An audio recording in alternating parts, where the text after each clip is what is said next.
লাখো মুসল্লির এই ঢল টঙ্গীর তুরাগ তীরে ইজতেমার ময়দানের দিকে। শুক্রবার ৫৮তম বিশ্ব ইজতেমার দ্বিতীয় পর্বে অংশ নিতে জমায়েত হন দেশ বিদেশের লাখো মুসল্লি। টঙ্গী তুরাগ পাড়ে চলছে ইমান আকিদার বয়ান।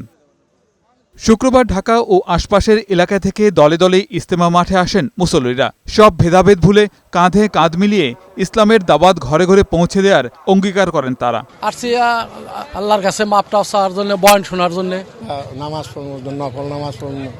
শবে বরাতের পবিত্র ও বরকতময় রাতে বিশ্ব ইজতেমার মতো বৃহৎ ইসলামী জমায়েতের আয়োজনকে সৌভাগ্যের বলছেন মুসল্লিরা। এ রাতে মুসলিম উম্মাহর জন্য লাখ লাখ মানুষ আল্লাহর কাছে ফরিয়াদ করবেন বলে জানান। আজকে শবে বরাতের রাত, তাছাড়া ইজতেমার প্রত্যেকটি দিনই আমাদের কাছে গুরুত্বপূর্ণ। সারা বিশ্বের মুসলিমদের জন্য দোয়া করতে পারি, এটার জন্য আল্লাহর কাছে শুকরিয়া। এদিন জুমার নামাজে অংশ নেন লাখো মুসল্লি।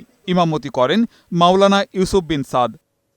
ইজতেমার নিরাপত্তা পরিস্থিতি পরিদর্শন করেছেন গাজীপুর মেট্রোপলিটন পুলিশের কমিশনার নাজমুল করিম। মুসল্লিদের নিরাপত্তায় ঘাটতি নেই বলে জানান তিনি। এখানে যারা মাঠে মুরব্বীরা আছেন তারাও তাদের ভলান্টিয়ার সার্ভিসের জন্য প্রচুর সংখ্যক নিরাপত্তা প্রহরী রেখেছেন, তারাও নিরাপত্তা দিয়ে যাচ্ছেন।